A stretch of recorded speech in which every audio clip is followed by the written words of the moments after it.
డిస్కాముల పరిస్థితి చూస్తే చంద్రబాబు నాయుడు గారు రాకమునుపు 29,000 కోట్ల రూపాయలు అప్పులు బకాయిలు ఉంటే చంద్రబాబు నాయుడు గారు దిగిపోయే నాటికి ఏకంగా 86,000 కోట్ల రూపాయలకు ఎగబాకాయి. డిస్కాములకు సంబంధించిన అప్పులు, డిస్కాములకు సంబంధించిన బకాయిలు దాదాపుగా 23.88% కంపౌండెడ్ యాన్యువల్ గ్రోత్ రేట్తో చంద్రబాబు నాయుడు గారి హయాంలో డిస్కాముల పరిస్థితి దయనీయమైన స్థాయిలోకి పోతా ఉంది.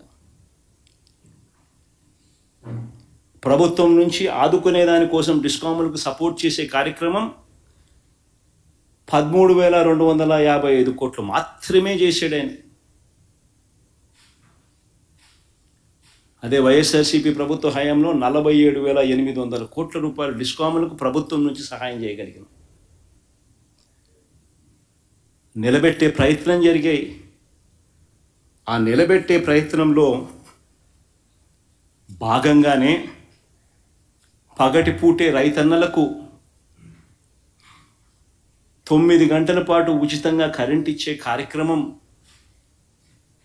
జరిగిస్తూ, అదేవిధంగా రాష్ట్ర ప్రభుత్వం మీద, డిస్కాముల మీద భారం పడకుండా మరో 25 సంవత్సరాల పాటు రైతన్నలకు ఊరట కలిగించే కార్యక్రమం తీసుకొచ్చే కార్యక్రమంలో భాగంగానే రాష్ట్ర ప్రభుత్వం ఎప్పుడూ చేయని విధంగా ఆలోచన చేసింది.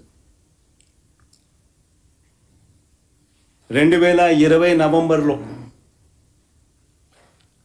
6,400 మెగావాట్లకు సంబంధించి టెండర్లు AP green energy corporation limited ఆధ్వర్యంలో సోలార్ పార్కులు పెట్టాలి ఆంధ్ర రాష్ట్రంలో అని చెప్పి సంకల్పించి టెండర్లు పిలిచాం.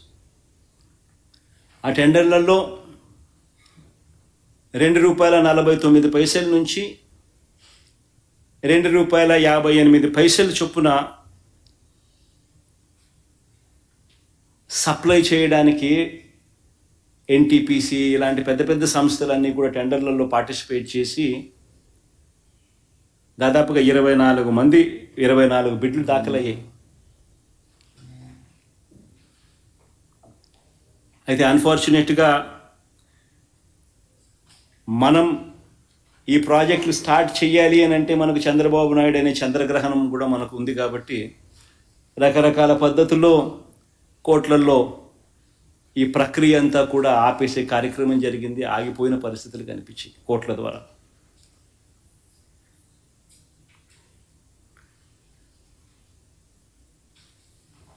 నవంబర్ 2020లో ఈ కార్యక్రమం రాష్ట్ర ప్రభుత్వం సంకల్పించి ఆ తర్వాత వివిధ కోర్టులలో దీనికోసం పోరాటం చేయవలసిన పరిస్థితి వచ్చింది.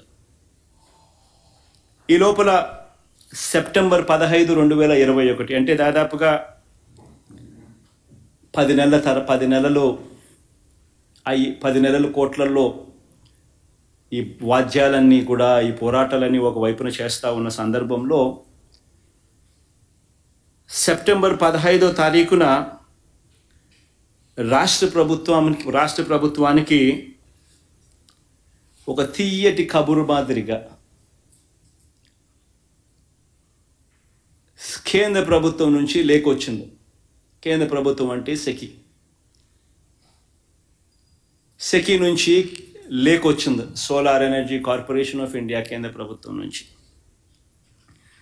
సెప్టెంబర్ 15వ తారీఖున ఈ లేఖ వాళ్ళు ఒక తీయటి కబురు మాదిరి లేఖ పంపించారు. రాష్ట్ర ప్రభుత్వం ఆ లేఖ సారాంశం చూస్తే, సెప్టెంబర్ 15న వాళ్ళు రాసిన లేఖ సారాంశం చూస్తే రాష్ట్ర ప్రభుత్వాన్ని ఒకవైపున పొగుడుతూ, రాష్ట్రం చేస్తూ ఉన్న మంచిని ఒకవైపున అభినందిస్తూ, the innovative model promoted by government of AP to utilize renewable energy with a view to achieve sustainable agricultural growth while lowering cost of cultivation by providing daytime power supply to farmers at competitive prices is noteworthy. This indeed will go a long way in uplifting the living standards of the farmers without increasing the financial burden on state discounts.